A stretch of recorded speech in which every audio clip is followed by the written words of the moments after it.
салом дӯстон, ман Кавсар. Навори имрӯза бошад зинда мондан дар хунукии тоқатфарсо дар муддати 865 рӯз.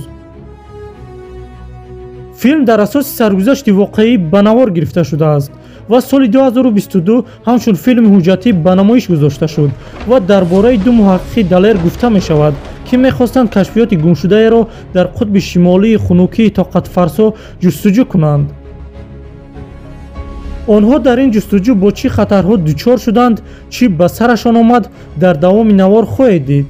аз шумо чизе намехоҳем, фақат агар навор ба шумо писанд бошад, метавонед лайк монед. дар асоси саргузашти воқеӣ ин қисса ва филм дар табиати зебои Гренландия дар соли 1909 оғоз меёбад.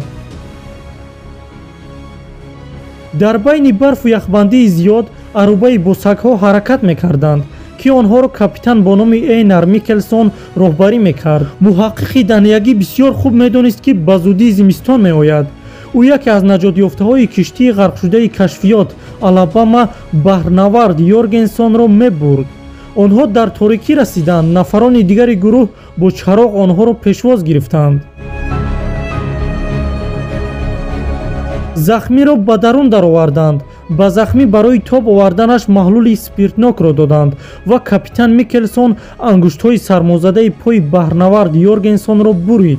садои дард тамоми минтақаи яхбастаро фаро гирифт. дере нагузашта ҳамаи аҳли гурӯҳ ҷашнвораеро ҷашн мегирифтанд. бо садои зиёди мусиқӣ хурсандӣ мекарданд. бо ҳам акси хотиравӣ гирифтанд. аз суханҳояш маълум буд, ки капитан мехоҳад кашфиёти гумшудаи Людвиг Мулиус Эриксенро пайдо кунад, ки чанде пеш мехостанд дар ин минтақа кашфиётеро анҷом диҳанд. ӯ бо Йоргенсон тавонистанд рӯзнома ва нақшаи кашфиёти Эриксенро пайдо кунанд. капитан мехост сафари кашфиётии дигареро дар тамоми минтақаи яхбаста анҷом диҳад, то қисмҳои боқимондаи кашфиётро пайдо кунад. мумкин буд, ки дар қисми дигари Гренландия америкоиҳо бошанд. зарур буд як нафар аз ин гурӯҳ бо капитан равад. онҳо ба ҳамдигар менигаристанд. касе ба ин сафари хатарнок розӣ набуд.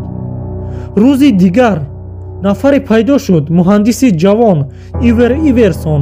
ӯ аз кӯдакӣ ҳамроҳи капитан Микелсон буд. бо вуҷуди ин капитан то пайдо шудани номзади дигар розӣ нашуд. дар ин лаҳза Иверсон бо сагҳо рафтор карданро меомӯхт. баҳрнавардон қарори Иверсонро муҳокима мекарданд ва қумандон аз Йоргенсони таҷрибадор тавсияҳо мепурсид. ангуштҳои буридаи Йоргенсон Иверсенро ба тарс намеовард. бо ин ҳол ӯ розӣ буд бо капитан Микелсон сафар кунад.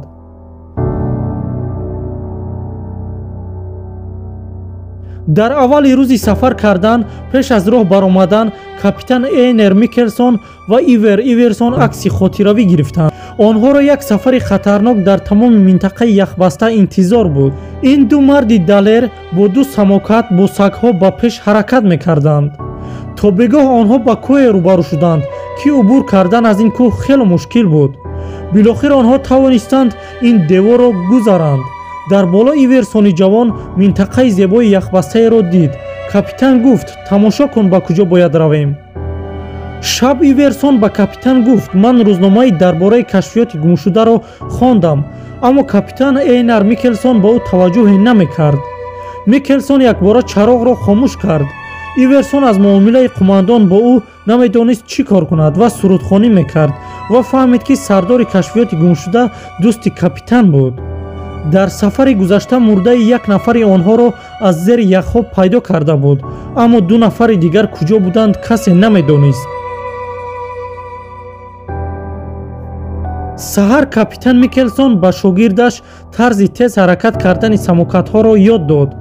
обро дар лижаҳо рехт, ки об бо яхи тунуке мубаддал мешавад ва кӯмак мекунад самокат тез ҳаракат кунад. аммо ин сабаб шуд сагҳо тез даванд. Иверсон онҳоро дошта натавонист ва ногаҳон ба ҷарӣ афтоданд. Иверсон хост онҳоро боло бардорад. саге, ки ба ҷарӣ афтода буд, хост онро наҷот бидиҳад. ногаҳон ресмон пора шуду саг ба ҷарӣ рафт. капитан Иверсонро барои хатои кардааш сарзаниш мекард ва пешгӯӣ мекард, ки сафари хубе намешавад. рӯзи дигар аз ях фаромада ба замин расиданд. дар рӯзи 48-ум Иверсон ба қумандон суол мекард ки чаро ҷонашро ин қадар дар хатар мемонад.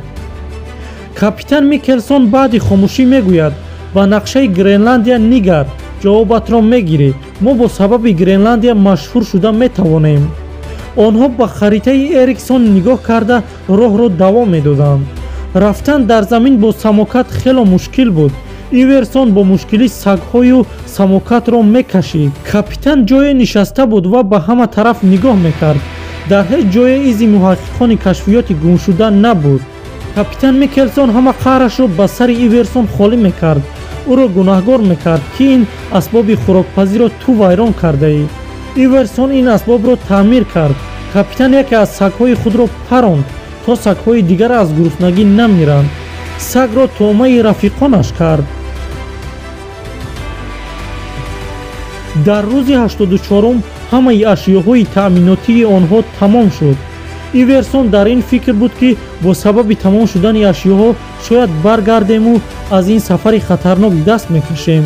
Мегуфт бигузор ба ҷои ин ки ду касро мебарад, худаш танҳо биравад. аммо капитан мехост роҳро давом диҳад. онҳо дар наздикӣ сангҳои ҷамъшудаеро мушоҳида карданд. шояд ин ҳамон маконе бошад ки дар ҷустуҷӯяш буданд. маълум шуд ки дар ин ҷо боқимондаи ашёҳои қароргоҳи кашфиёти гумшуда аст ва як номаи муҳр карда монда буданд.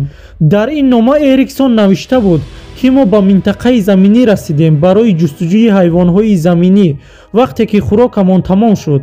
ҳамин хело харитаи кашидаи худро монда буд ки ин ҷо ягон минтақае ки Гренландияро ҷудо мекунад нест. ин маънои онро дошт ки амрикоиҳо ягон рабте ба ҷазира надоранд. бо боқимондаи маҳсулот онҳо хӯрок тайёр мекарданд. қаҳрамонон мехостанд дубора ба Алабама баргарданд. дар рӯзи 132-ум боз як саги дигар мурд. аз гӯшти саг хостанд хӯрок пазанд, то аз гуруснагӣ намиранд. онҳо месанҷиданд оё хӯрдани ин гӯшт мумкин аст. барои ин ба занҷираи нуқрагин хӯрокро месанҷиданд. нуқра рангашро ба қаҳвагӣ иваз кард. онҳо қарор бароварданд ки мумкин аст хӯрдани ин гӯшт. аммо ин фикри хубе набуд. капитан ҳолаташ бад шуд. Иверсон аз қароргоҳ дуртар тюленеро дид. ӯ милтиқро аз китфаш гирифта хост гӯшти тозаеро шикор кунад, аммо акоси сагҳо ҳайвонро гурезонданд. садои тире омад. Иверсон ба тарафи қароргоҳ давид. намедонад чӣ гап шуд. вақте наздик шуд, ду саги захмӣ ва хирси калони сафедеро дар болои капитан Микелсон дид. хирсро паронд ки тир ба китфаш бархӯрд ва хирс мехост ӯро бихӯрад. тири дигари Иверсон ба қалби хирс зада даромад ва бо як вазни зиёд ба болои капитан Айнар Микелсон афтида яхро шикаст ва ҳарду ба об ғарқ шуданд. капитан Микелсон бо сабаби баста буданаш бо ресмон наҷот ёфт. Иверсон ӯро наҷот дод. капитанро бахташ баландӣ кард ва аз ин ҳодиса ба ғайр аз хунукӣ осеби дигаре надид. ӯро аз дандонҳои хирс либосҳои ғафсаш наҷот доданд. афсӯс ки дигар сагҳо нестанд, фақат як тояш боқӣ монд. ҳамон ҳам аз гуруснагӣ афсурда буд. саҳар Иверсон аз хоб бедор шуд ва дид ки капитан самокатҳоро оташ мезанад. дигар онҳо лозим набуданд. боқимондаи роҳро пиёда мераванд. бояд 300 километри дигар ҳаракат мекарданд. дар рӯзи 164-ум капитан ба қароре омад ки сангҳоро ҷамъ кунанд ва харитаҳоро дар дарунаш пинҳон кунанд ва нишонаи худашонро дар болояш гузоранд. онҳо ба тарафи Алабама равона шуданд. ягон ашё ва ягон маҳсулоти дигар надоштанд. бо рафтан дар болои ях монда шуда буданд. Иверсон ҳаракати роҳ рафтан надошт. капитан ӯро ба зур мебурд. бегоҳ онҳо ба киштии Алабама расиданд ва ба сӯи ӯ медавиданд. киштӣ ба ях даромада буд. ҷазираи киштиҳо фурӯ рафта буд. онҳо ба тарафи қароргоҳи киштиҳо рафтанд. фикр мекарданд касе ҳаст, аммо ин ҷо кайҳо изи пӯи одамон нарасидааст. нафарони дар ин ҷо буда аллакай ба Дания расида буданд ва дар назди суд ҷавоб мегуфтанд. онҳо маҷбур буданд мунтазири капитану Иверсон намонанд ва қароргоҳро тарк кунанд. онҳо аз ҳукумат мехостанд иҷозат диҳанд то сафари дигаре анҷом дода шавад, то нафарони боқимондаро наҷот бидиҳанд. аммо онҳо мегуфтанд ҳамроҳӣ бо як механики бетаҷриба ин як камақлист. имтиёзи зинда монданашон вуҷуд надорад. рӯзи 242-ум Иверсон нишаста буд ва капитан ҳар рӯз баромада бо дурбинаш менигарист. мегуфт шояд киштие барои наҷоти мо меояд. механик аз куҷои магнитофони кӯҳнаеро оварда таъмир кард. акнун бо садои мусиқӣ ором менишастанд. шаб капитан Микелсон хоби ваҳшатнокеро дид ки хирси сафед ба ҷои харитару пинҳонкардаи онҳо рафтааст ва ҳамаро чапа мекунад. тӯфон ҳама харитаҳоро ба ҳаво мепартояд. аз хоб бедор шуда ҳама дарҳоро баста бо ашёҳои зарурӣ ба тарафи харитаҳо равон шуданд.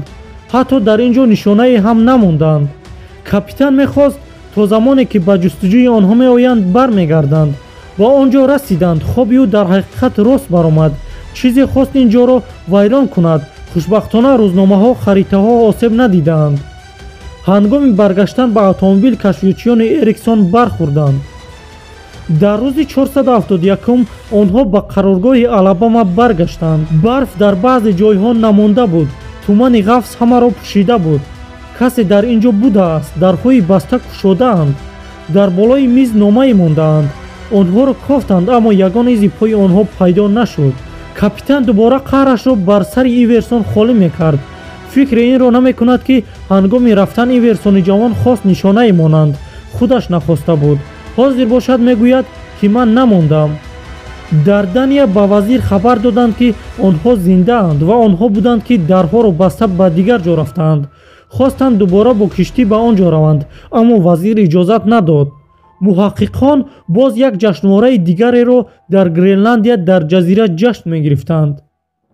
рӯзи 793 ҳангоми баргаштан аз шикор Иверсон мебинад капитан чизе менависад. ишора мекунад ба ман халал нарасон. саҳар капитан ба болои киштӣ баромад ва аз назди парчам хост аз баландӣ ҳама тарафро бубинад. ӯ дар дурие тӯпи ҳавоиеро дид. тӯп ба замин фаромад. маълум шуд ки аз дарунаш зане аз тахаюли капитан баромад. садои капитан Иверсонро ба ҳайрат овард. капитан хаёл мекард ин зан дар назди ӯст ва ба тарафи чизе ки вуҷуд надошт менигаристу гап мезад. асабҳои капитан хело монда шуда буданд. ӯ бо тахаюлаш бо ҳамон зан рақс мекард. дере нагузашта капитан бо корд ба тарафи Иверсон рафт. баъди буридани корд капитан як вақт ба ҳуш наомад. вақте ба ҳуш омад ягон занеро дар наздаш намедид. Иверсон бо шӯхӣ гуфт ман ҳамин занро дидам. капитан ба Иверсон боз ҳуҷум кард. бо мушт ба сари ӯ мезад. билохир Иверсон ӯро қонеъ гардонд ки ин ҳама ба ту рӯй дода истодааст ва ба хаёлат меояд. ба сараш ҳама сару садо меомад. ӯ ба девор бо тир паронд. сараш каме ором гирифт. якҷоя нишаста буданд. ногаҳон Иверсон панҷаи хирсро дар тиреза дид. маълум шуд ки хирс будааст. Иверсон бо садои баланд дод зад. хирс садоро шунида фирор кард. рӯзи 865 онҳо аз садои гӯшхарош бедор шуданд. фикр карданд боз хирс омадааст. ба берун баромаданд. диданд ки муҳаққиқони дигар бо сардории Йоргенсоне ки ангушти сармозадаашро бурида буд ба ҷустуҷӯи онҳо омаданд. баъди 865 рӯз капитан Эйнер Микелсон ва механик Ивер Иверсонро ба ватанашон Дания бурданд. вазир барои заҳматҳои кашидаашон ба Эйнер Микелсон ва Ивер Иверсон ҷоизаҳо дод. капитан бо зани дар хаёлаш рӯбарӯ шуд, аммо ин дафъа ӯ худаш буд ва механик ҳам ӯро медид. бо ҳамин қисса ва филм ба охир расид. Ивер Иверсон дигар ҳеҷ вақт ба Арктика нарафт. онҳо то ба охир як дӯст мондаанд. капитан бо ҳамон зан оиладор шуд. хайр бародарон, ин буд маълумот дар бораи як филм ва як саргузашти воқеӣ ки дар соли 1909 ба амал омадааст. касоне ки мехоҳанд филмро ба пуррагӣ тамошо кунанд, филм дар телеграм канали ман ҷой дода шудааст. ба описанияи видео ба комментария даромада ба ссилка дароед ва шуморо рост ба ин филм мебарад. касоне ки мехоҳанд чунин филмҳо бисёр шавад, пас бо мо буданро фаромӯш накунед. кӯшиш мекунам беҳтарин филмҳои ҳуҷҷатӣ ва филмҳои ҳақиқиро барои шумо омода созам. хайр, то наворҳои навбатӣ.